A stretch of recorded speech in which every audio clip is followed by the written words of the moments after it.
leaves of the American versus Chinese versus traditional breeding versus transgenic trees affect streams. You know, like the water quality. Yeah, so they did a whole tadpole study of growing replicate jars of frog eggs with American leaves, with Chinese leaves, with transgenic leaves, and with backcross leaves.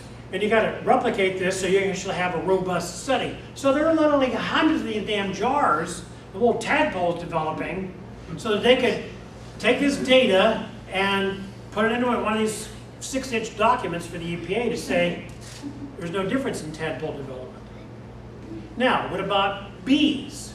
They've been doing bee studies. So the answer to your question is complicated and simple.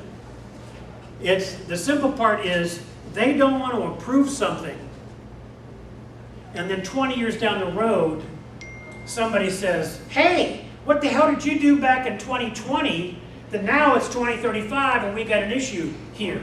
So they're trying to cover their bases before they open Pandora's box, so to speak. So they're being very, I guess proactive, yeah. Am I correct in saying that the healthier tree is the oxalate, Yes. as opposed to the one that has a chancre that repairs itself, as that one is in a constant state of disease repair, and the other one is in a constant state of health? Actually, Is that's that a pretty good analogy. Yes, because when you take hypervirulence or increased resistance from the traditional breeding program, those trees, if they get one canker, doesn't protect it from getting another canker.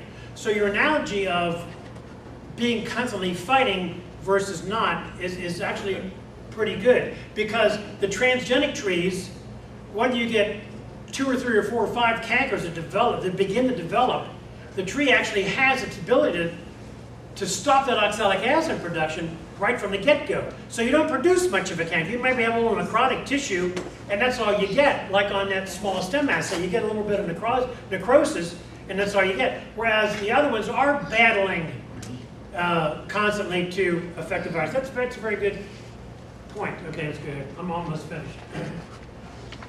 I didn't do any of this work by myself. I did very little of this work by myself. Fred Hubbard and Sarah Fitzsimmons from the American Chestnut Foundation are responsible for all that work at the WVU Agronomy Farm. Here's our folks from Europe.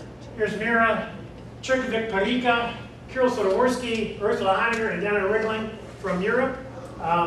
The West Salem work that was done Dennis Fulbright and Andy Yearles from Michigan State, Anita Baines from the University of Wisconsin La Crosse, and James Cummings Carlson from the Wisconsin Department of Natural Resources.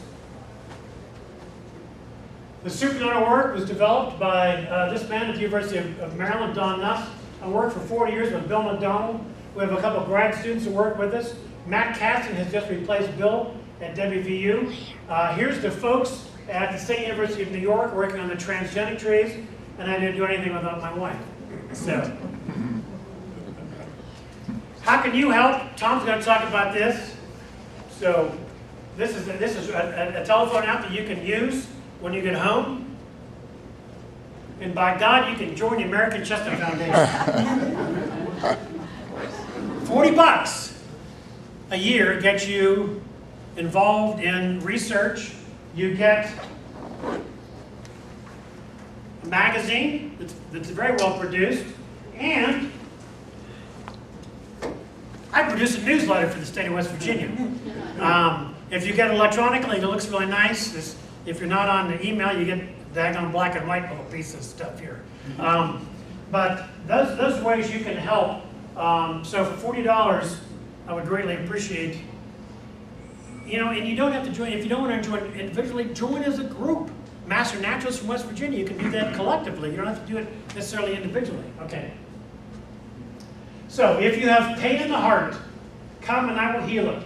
For I have roasted you chestnuts, my love, a poem from Greece. So I thank you for your attention, and I'm only 15 minutes over, so turn this over to Tom.